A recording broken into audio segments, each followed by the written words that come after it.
it took me 2 years to build up the courage to do my first calligraphy workshop, because I was in this imposter syndrome. I was like, oh no, like I'm not good enough. Like English is not my first language. There's no.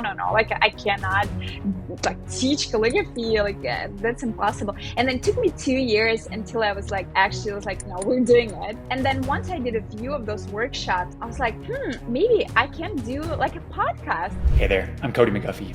I'm a husband, dad of 3, and I'm the founder of EverBee. EverBee. Where we serve over 1 million creators across the globe, helping them grow thriving online businesses. I believe every single human is a creator, and I believe every single creator should own a business. A business that gives them the freedom to build the life that they dream of. Built Online is where creators, entrepreneurs, and leaders get real insights, real stories, and the edge to build something that actually lasts. This is where the next generation of builders get built. Valery, how are you? I'm amazing. Thank you. I'm very excited to be here, Cody. I am excited to have you here too. You mentioned before the recording, this is your first time ever being on a podcast. Yes, I'm thrilled. I'm very excited to just talk with you and share some of my insights, and hoping that it will be helpful to other people. No question, it will. And I'm really happy that you're here too. I always love talking to, I don't know, just people in the trenches actually building stuff, and actually making it happen. Especially love talking to like EverBee customers and people that have used EverBee research and like all this stuff too.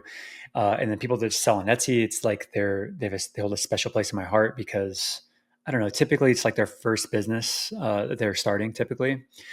And I remember my first business of getting my first online sale. It was like life-changing, so I'm excited to just dive in with you. Yeah, oh my God, totally. Yeah. Let's start with. Sorry, I was just wanted to say that, I sometimes think about my Etsy shops like my babies, which sometimes maybe not good in business to associate your business with something like so attached. But with Etsy, I find like a lot of Etsy sellers in particular, they're like, it's like their babies, their business. Completely can relate to that. And I don't think it's not even just Etsy shops either. Like for example, EverBee is my baby. And I totally look at it like it's a living organism. Like it is, because it kind of is, you're raising it from nothing into something. And it actually, if you think about it, it goes from, it can kind of follow the similar walks of life too. I know this is kind of nerdy, but like for me, it's like year 1, 0 to 1. It's like, you're just trying to make sure that this thing like learns how to survive, and you have to like feed it every single thing. And you have to make sure that the sales, like the revenue, like, you need to make sure it stays in business, stays alive. Year 1 to 2, kind of similar, but it's able to like kind of maybe crawl around a little bit, but it'll still kill itself if you like take your eye off of it, and then year 2 to 3, kind of the same thing, starting to walk, run around. It'll still run off a cliff if you don't pay attention to it, but you can kind of like move your eye away from it, and it's just so on, right? And that's exactly how I look at business. It's very connected. Yeah. Oh my God, I love it. I have a 2-year-old daughter, and I never thought of it, but it's exactly like you mentioned. I love the analogy. It is very similar. I have 3 kids, and every business that I've had is I've looked at it this way, and it's actually very helpful for me to look at it this way, because it puts it in perspective that, oh, you're still very young, like you're just a baby. So of course you're not going to like do whatever goals that you have in your first 6 months. Oh my God, I love it. I love this perspective.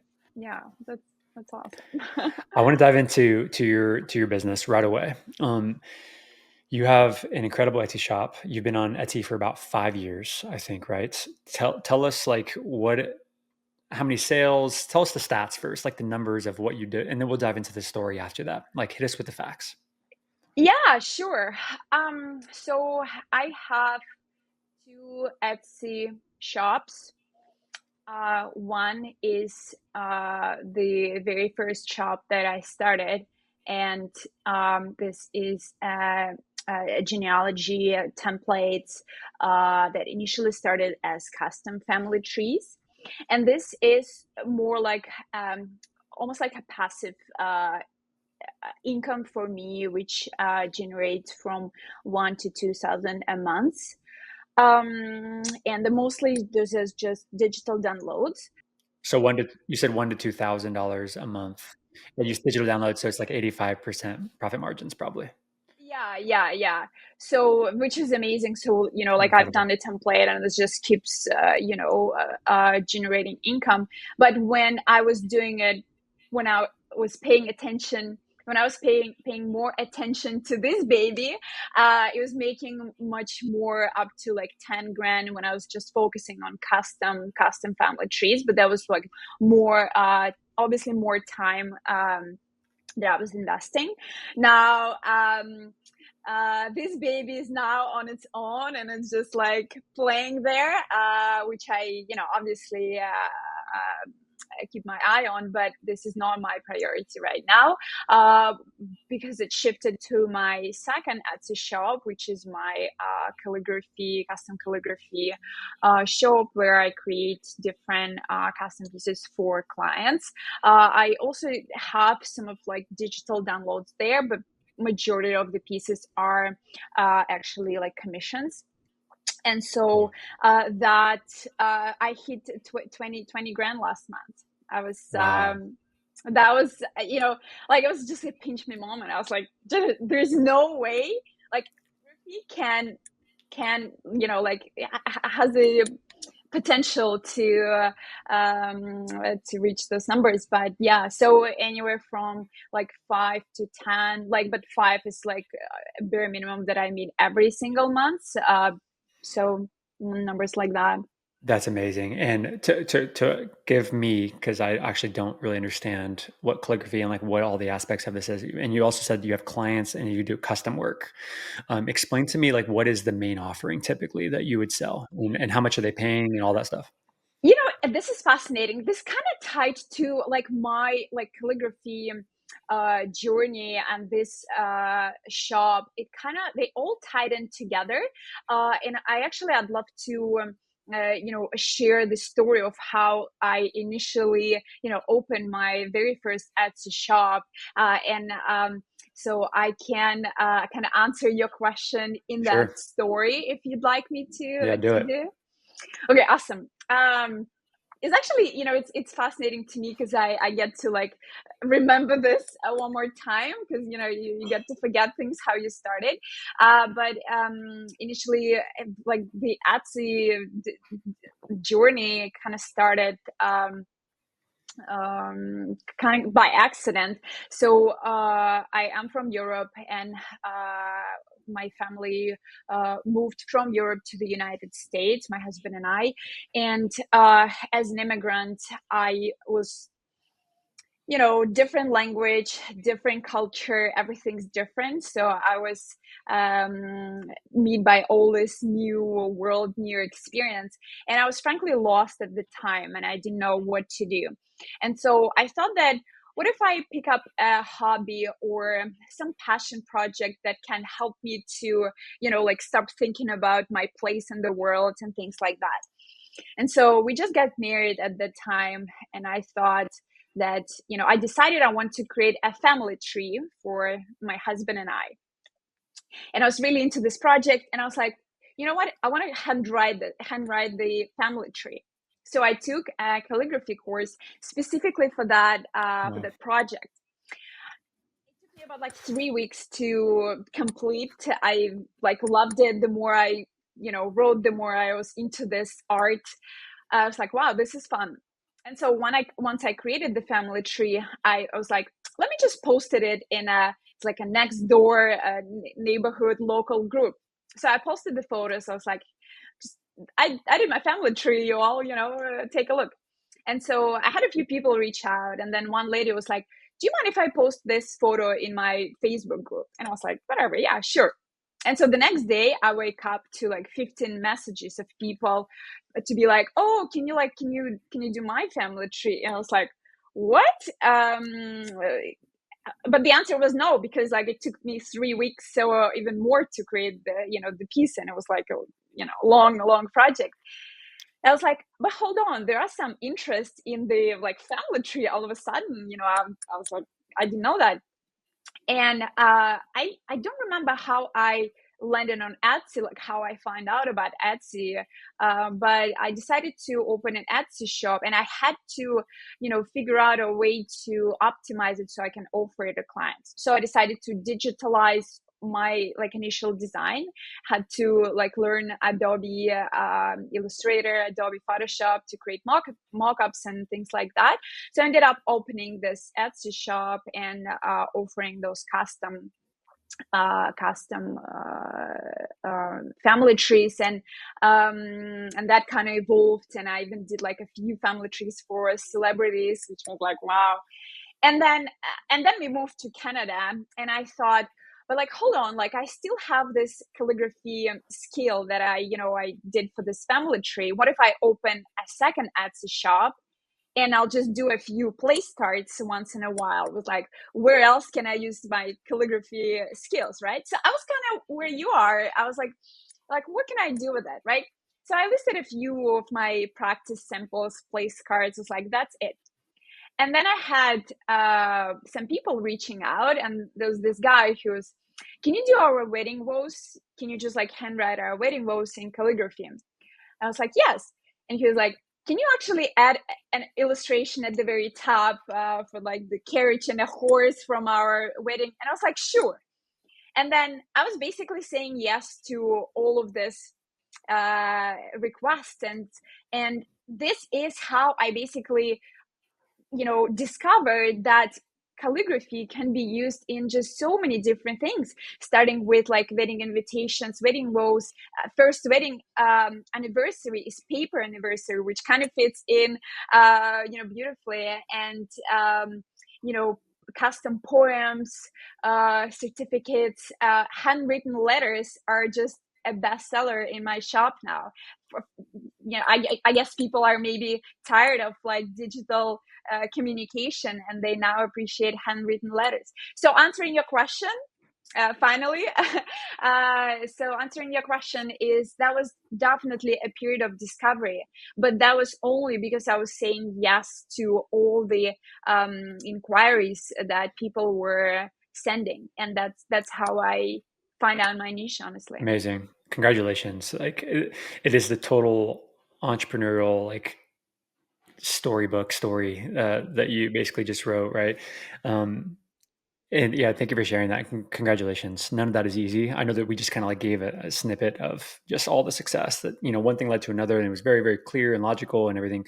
But I also know that during that story, there are times of discomfort, majority of times of discomfort, majority of times of probably hesitation, probably of like, is this worth my time? Should I take this other job? Oh, I also have to balance my full-time job as well. Like there are all these like real life things too, um, that that you didn't even mention in your story, but I know it's very, very true. And a lot of other people can probably that they can relate to those negative feelings as well.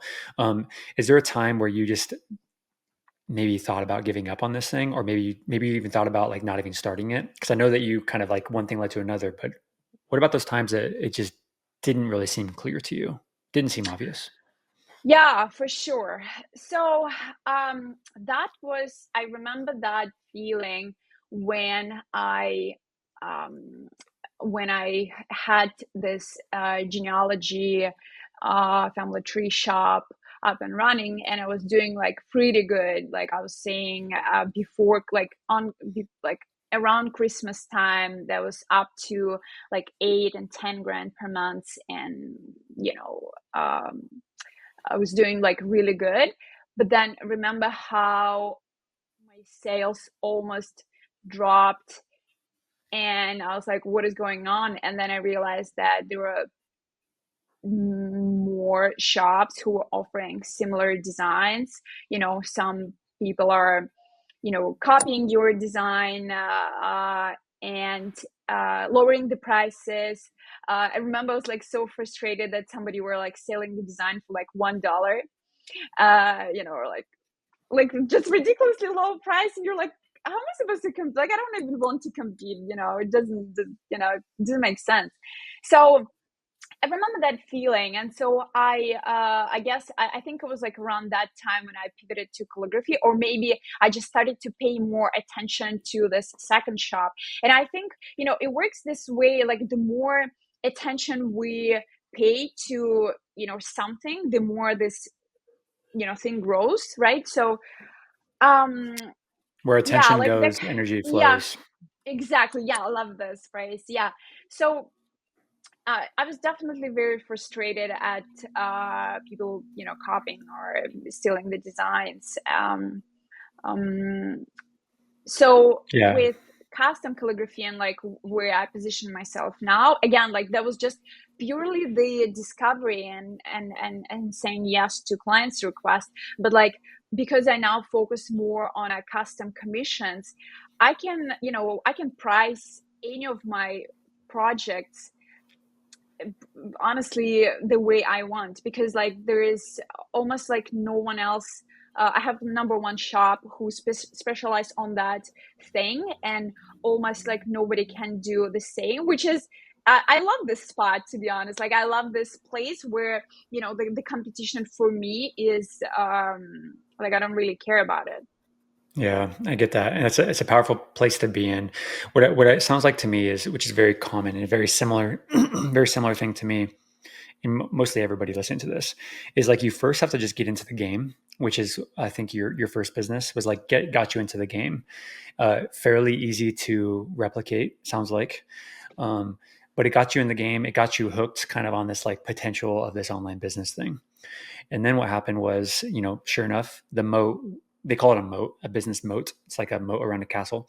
And there was no moat, right? There's not really much of a moat in certain industries. But that's okay. Like, it doesn't mean you shouldn't have done it. It just means that like you need to make sure you have an eye of like, okay, I got it. I need to pivot slightly, strategize, and like go and find my next thing where I can actually build a moat. And that's exactly what you did, and it's probably what you'll have to keep on. This is what you will have to keep on doing as business owners. This is like the game. This is the game. EverBee did the exact same thing. We came into thing, we didn't have much of a moat, so we kind of have to like make our product even better, make our product better, make our data even more accurate. We have to like build these things, we have to build like other things, and we're basically trying to make it to where we're the clear differentiated winner. And that's exactly what you've done with calligraphy, it sounds like. And that's why it feels so good for you to be like talking about your shop on a podcast, because you know that like the moat is pretty strong. Like not someone can just whip up a calligraphy shop in a second. They could in probably 6 months, but like the majority of copycats won't do that because they're lazy. Like they want things that they can copy tomorrow. And so, what a beautiful position to be in. That's amazing. Congratulations. Yeah, thank you, Cody. I really appreciate you saying that. And I loved how you mentioned this word game, like in this context. And it's to me, like, I also relate to, our journey in life is sort of like a game, and like business, could be treated as a game. And like in my experience, at least, I've noticed how, how like I distinctly can see those transitions, almost like levels in the game. Because at some point when I was, I was just looking for a job at a company, and I was like, I cannot do like a business by myself. Like I would need to have somebody to help me. Like I can only do it with somebody, because I'm not enough myself, things like that. And then I started it by myself and created it, and I was like, hold on, I can actually do it by myself. Okay, like I like this. What is the next one? The next level in that game, in my game, was that, well, I had to have a full-time job and my Etsy shop, and my Etsy shop is just I just do it in the evenings and the weekends. But then at some point I had this shift, that, hold on, I not need to have a full-time job. Like what if my Etsy shop can become a full-time job? And it was like, like a switch, like, okay, this is maybe the next level. And this year, like beginning of this year, I quit my full-time job. I worked as a UI UX designer, but I just realized that I have so much more potential, and I frankly have a, like, I love the feeling that I do not know the numbers of the next month, and every like first day of the month, like I have zero, like zero in my stats because the new month started, and I'm like, okay, well, let's see how far can we go this month. And so Mm. I love this feeling. Uh, and I love how you can transition like mentally from one level of your game, and you're just shifting something in your mind, and you're already on the next level, and you're just climbing, and go on and on. I love that. Congratulations on quitting your job. That's such a massive, massive unlock and such a massive decision, probably that you and your husband, and because you have a baby too, right? A 2 year old, you Yeah. said. So I mean, there's a lot of things to consider here when you're going out on your own. Yeah, and frankly, so I sharing at the beginning of our conversation how Etsy has changed my life, and I love this platform with my whole heart. Very grateful, and I just find that especially when I had a baby and I was on maternity leave for 1 year from my full-time job, I never ever stopped working in my business, like but I was just allowing myself longer fulfilling time, but I never like put it on vacation mode, and like that flexibility is just like it was just amazing. I really Mm. appreciate it. And frankly, for like I'm really happy that I took some time before I had a baby to create this space for myself, like to like create this Etsy shops, figure everything out. So once I had the baby, I was able to like use it as a cushion. Like I didn't have that time when I was kind of not working, and just then I need to get back to that like track. So I was never falling out of it, and I was able to combine it beautifully. I mean, I try my best to combine it. Obviously I can like do everything perfectly, but yeah, the fact that I was able to quit, like I knew exactly that I was financially safe and stable. So What's the next? You seem like a thoughtful person when it comes to, like you said, the gamification of things, which I think very similarly for me. I think a lot of other founders listening to this or creators think of it this way too. Is like we think in these steps. People listening to this show, at least, what is the next level? You would say for you, like what's the next level of the game? oh my god, I love that you asked that. um Yeah, and so remember how I mentioned that I had this limited thought that I cannot do things by myself, and how I need other people. So once I was like, no, hold on, I can actually do it by myself. My next limited thought was that I now everything by myself. Like I don't need anybody. Like I can do photography, I can do, listings, I do this custom pieces, like I do social media, I create reels, like I do everything by myself. Okay. And now I'm like, hold on. We cannot do it anymore. Like we have so much orders, we have so much demand. Like I started to be more posting more in my Instagram. I had a few videos that went viral. Like people are now sending messages in Instagram, and I'm like drowning. And I remember the feeling how I had like 15 orders, like open orders that each would take like like 2 to 3 hours to create. And I'm like, wow, I maybe the next thing for me is start learning how to actually delegate and work with other people, and don't be me, myself, and I but just actually learn how to work with other people, because I feel that once you know how to do everything in your business, you're like, it's actually impossible to have somebody to help me out, right? Like there's Mm. nobody who can do better than I. And I feel that this is my limited beliefs, that there are other talented people who can maybe do something better than I. And that was a big realization for me that, wow, I like that new level. So my focus right now is to work with other people, is to invite people to work on some of the projects that I don't have time. So, for example, this family trees that I was mentioning, right? I still had requests for custom family trees where I, create for clients, and they're like, okay, I have like 200 people in my genealogy, like seven generations. Like, can you create a family tree? And I'm like, unfortunately, I cannot. Like, this is the digital downloads that I offer. But I now work with an artist who takes who is willing to take this job, and I'm like, oh wow, like I can still um accommodate those requests, but I just need more people. And so this Mm. is for me now a big I'm just learning how to work with other people and how to communicate clearly what I want and how I want. But I feel that this would help me to reach the next level in this game. I love that. What is the ideal outcome for you?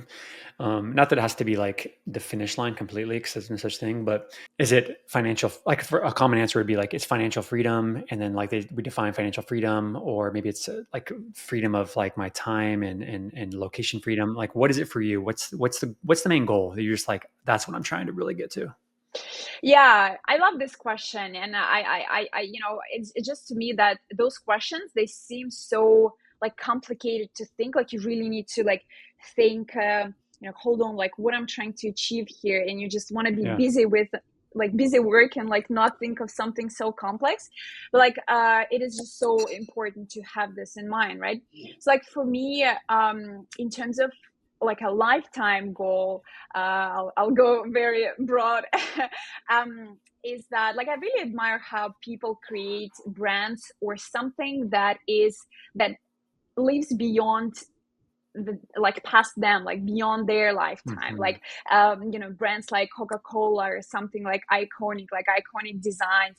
And like in my lifetime, I want to create something that will outlive me. So this is my my like big Legacy.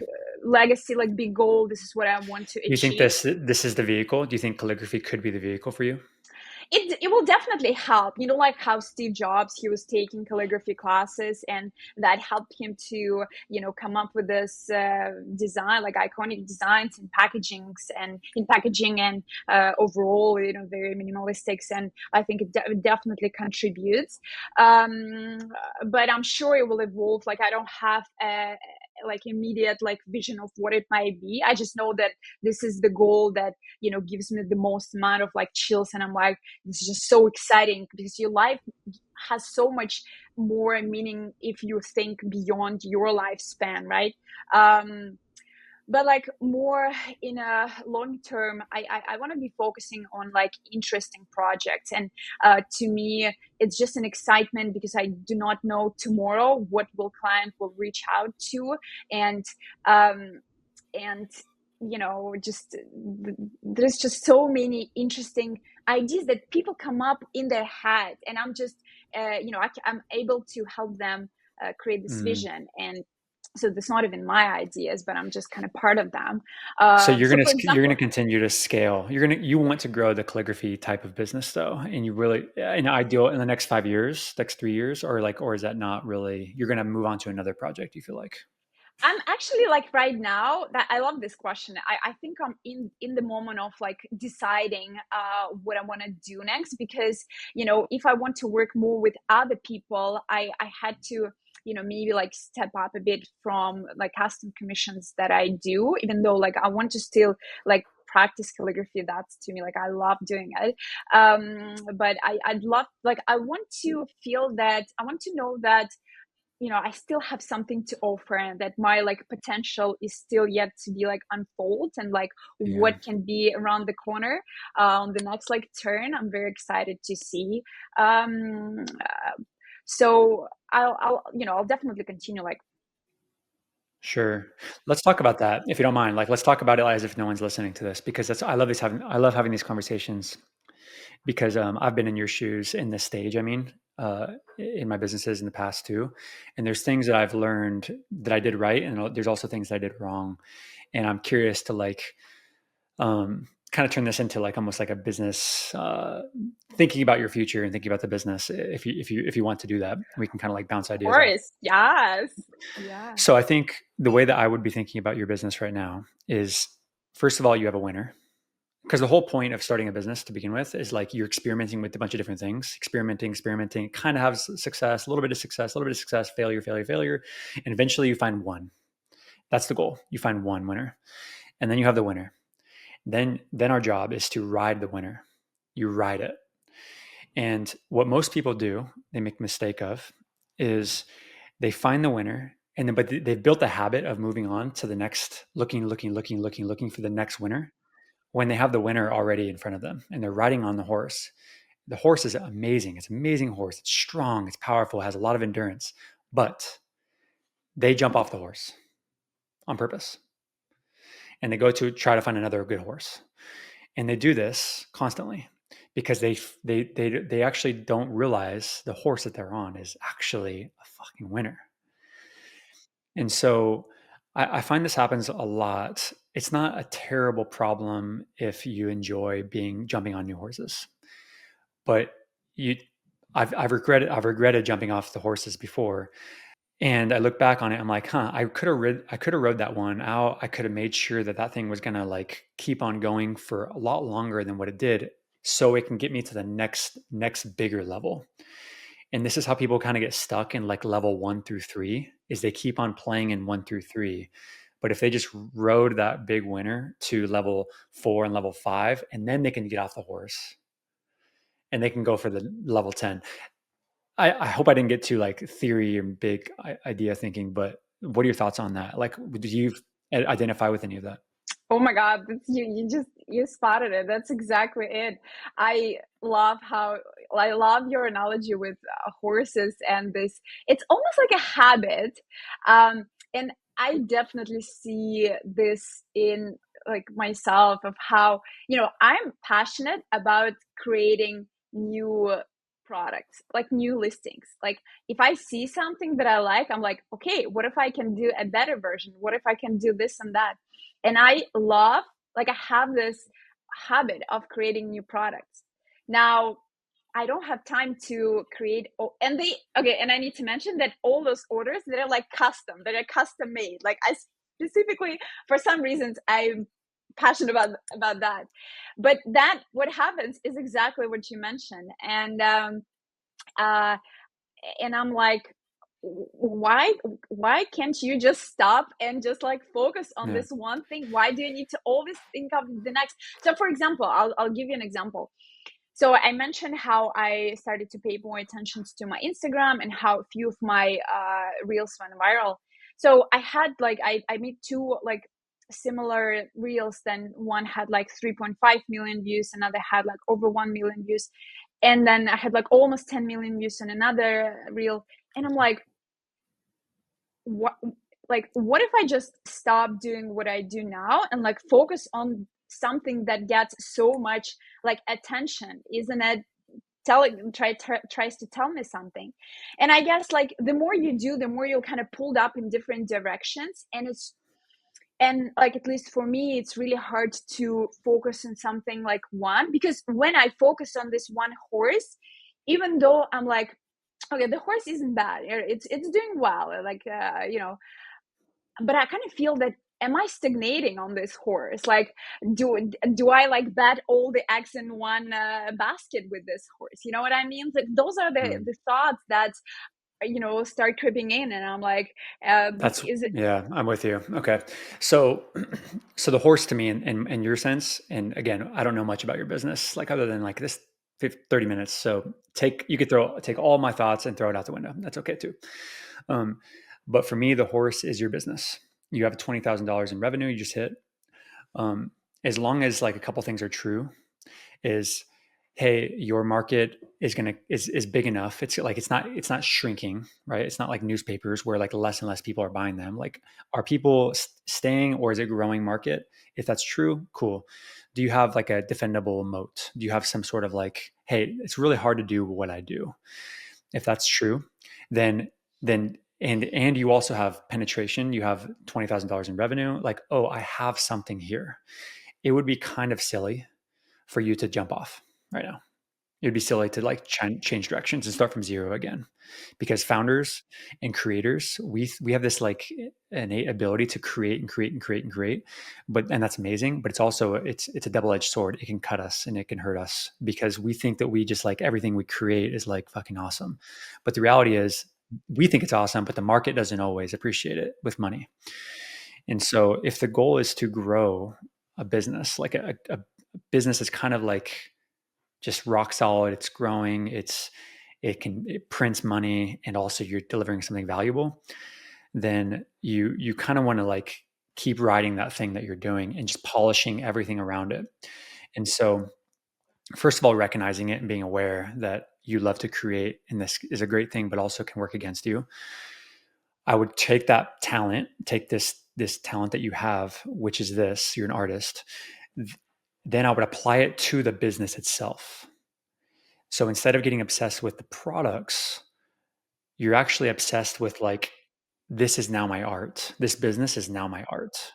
And as soon as you put that perspective on like, hey, how do I create this beautiful business, beautiful, creative, amazing organism that just like runs without me? If you can take your creative energy and put it into the business, and as if that was your piece of art, then I think that your creativity will just solve this.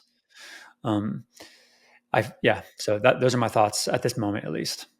I love it. Yeah. No, it totally makes sense. And it kind of, again goes into this like changing your perspective on things, right? And there are, many ways to be creative, right? And it could be, creative within the business or within like creating different businesses. It's just all different kinds of creativity. Yeah.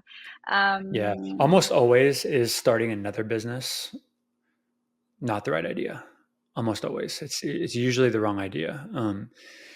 If you're trying to optimize for growth and revenue growth, usually the thing right under us, right under our nose, is the thing that we can double down on in ways, but we just don't see it. So there's things that the way I would look at your business is, all right, um, what have I just hit? Okay, I hit 20,000 revenue. Hey, okay, cool. What's my goal? Okay, well, I'd like to do $100,000 in revenue in a month. Okay, is this possible? Very likely it's possible. If you could do 20,000, very likely you're not capturing 100% of the market. Very likely you could do 100,000 in revenue. That's just reality. The internet's huge. Okay, cool. Now, what needs to be true? The question I would ask myself, what needs to be true for that to be true? So for $100,000 in revenue, what needs to be true? Okay, well, that means that I need to be getting this many visitors. I need to be able to have these many conversations, and I also need to be delivering this many. Like I need to have like this many employees delivering this much work. That just needs those factors need to be true. And then that's just a problem that needs to be solved. It's not that big of a deal. It's just like, oh, that's just a problem that needs to be solved. And so there's that. I would just get really clear on that. And then the last thing I'll say is, okay, now if anything were to take my business down, what would it be? I always think of it this way too. You don't want to be afraid of these things, but you want to be like aware of these things. Like if my business were to shut off tomorrow, what would have to be true? Oh, well, maybe everyone hates calligraphy all of a sudden. It's banned across the entire world. Like, okay, could happen, probably never going to happen. Um, is my arms would stop working or something, right? So it's like, okay, well, then you start to, okay, Etsy shuts my shop down. Very real thing. I personally would be thinking about this. Okay, those are things I need to solve for to make sure that they never happen. And if they do happen, then I need to make sure that we have counteractive, like we have measures in place. And or what if like I don't go viral anymore on TikTok? Okay, cool. Well, perfect. That's why I built an email list. That's why I built a massive email list that I own to make sure that, like, cool, I'm in business no matter what. Even if the algorithms, all of them going away, I still own my business. So like these are the things that I would be thinking about when you're trying to play the next level. These are things I'm thinking about. Questions, thoughts? What are your thoughts? Yeah, no, I love it. It's more like, strategic and gives you like more awareness of what's going on. I love it. Not that I'm planning to, shut down and like walk away from what I'm doing now. Of I'm just, course. I guess, like I'm kind of looking for more ways to scale it, maybe with, like my time, because like I, specialize on custom commissions, which are, created for one specific person. But, there are always ways to continue doing it while introducing something more like online courses, because like if I know that calligraphy is such a like trend and vibe now, I started to do calligraphy workshops. I started to do calligraphy workshops for businesses. I went to Google a few weeks ago to like do a workshop there. I'm like, wow, like I didn't know this was like a possibility for me, right? And I can, instead of creating those custom commissions, I can like teach people so they can take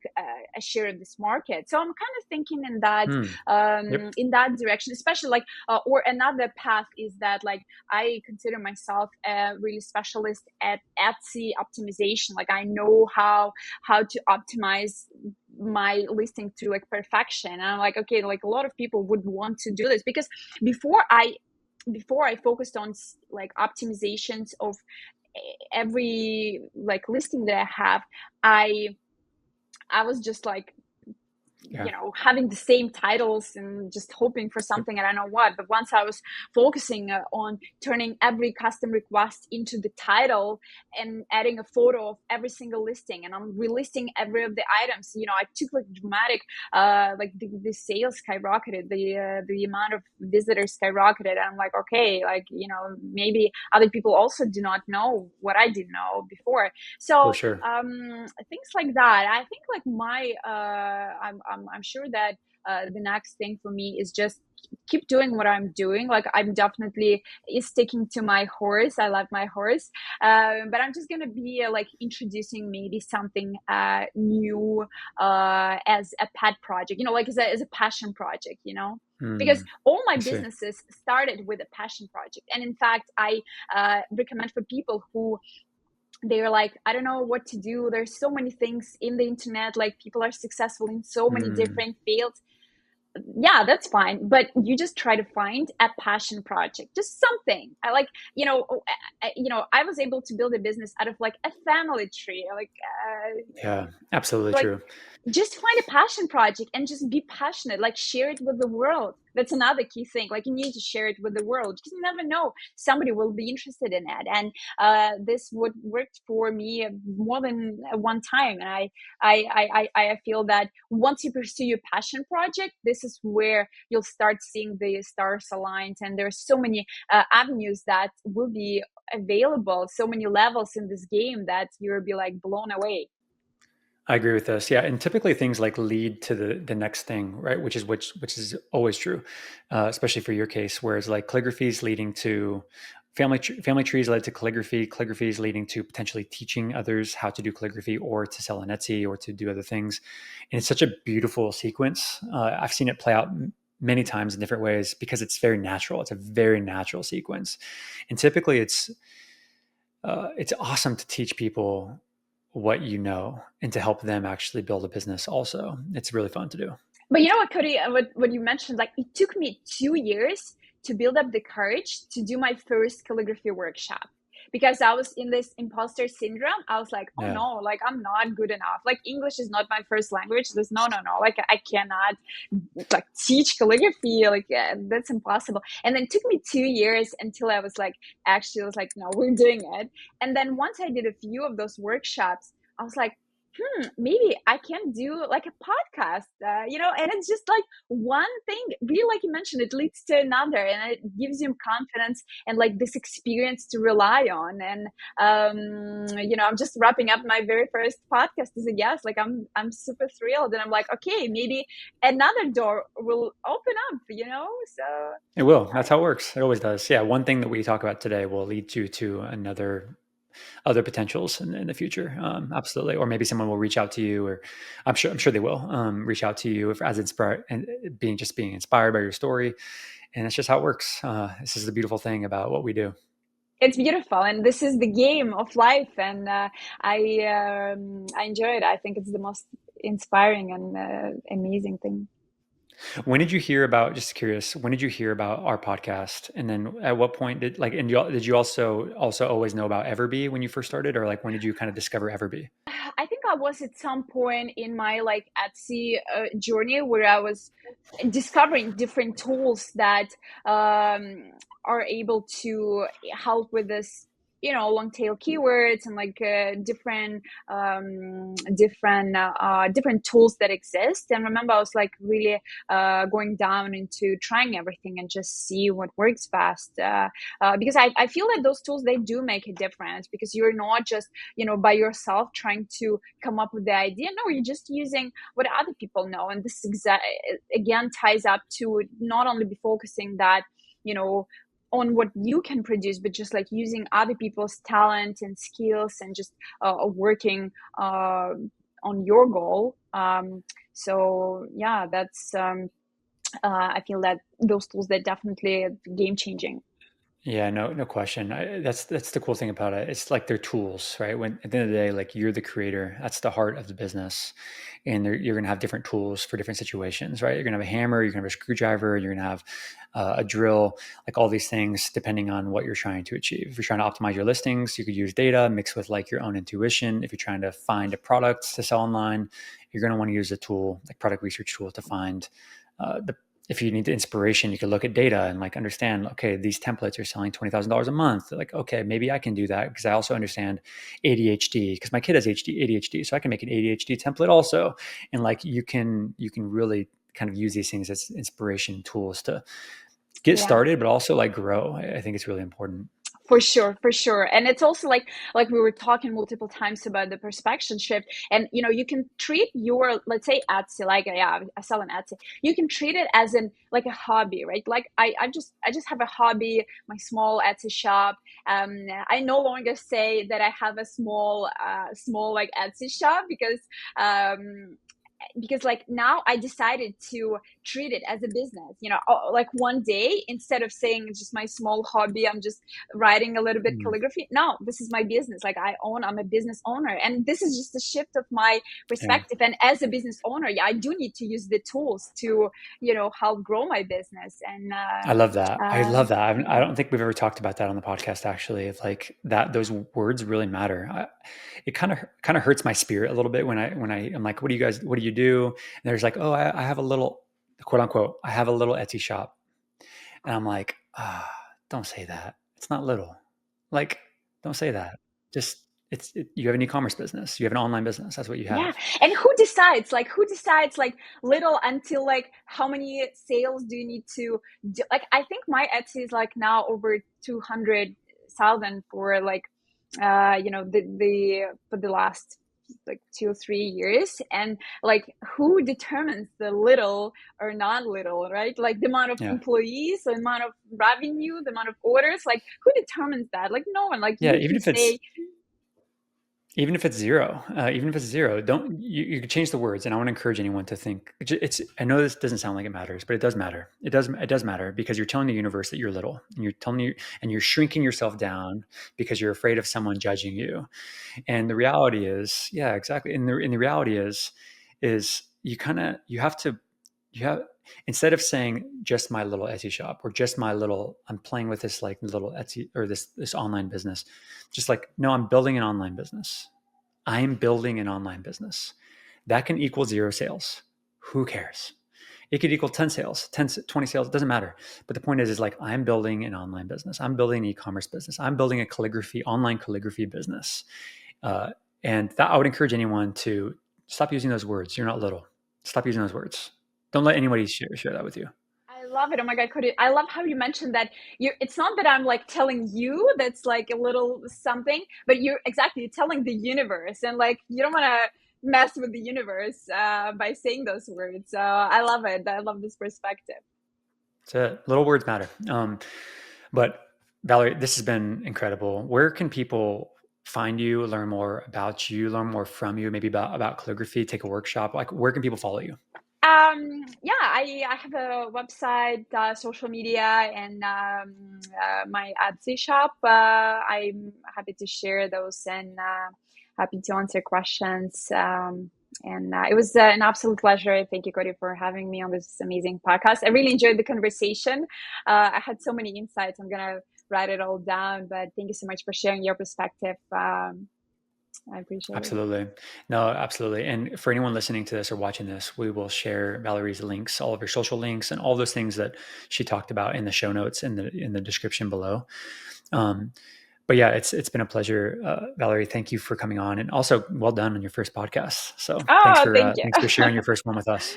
Thank you. I appreciate it. Thank you. It was amazing. Thank you, Cody. Awesome. Talk to you soon. Okay. Talk to you. Bye.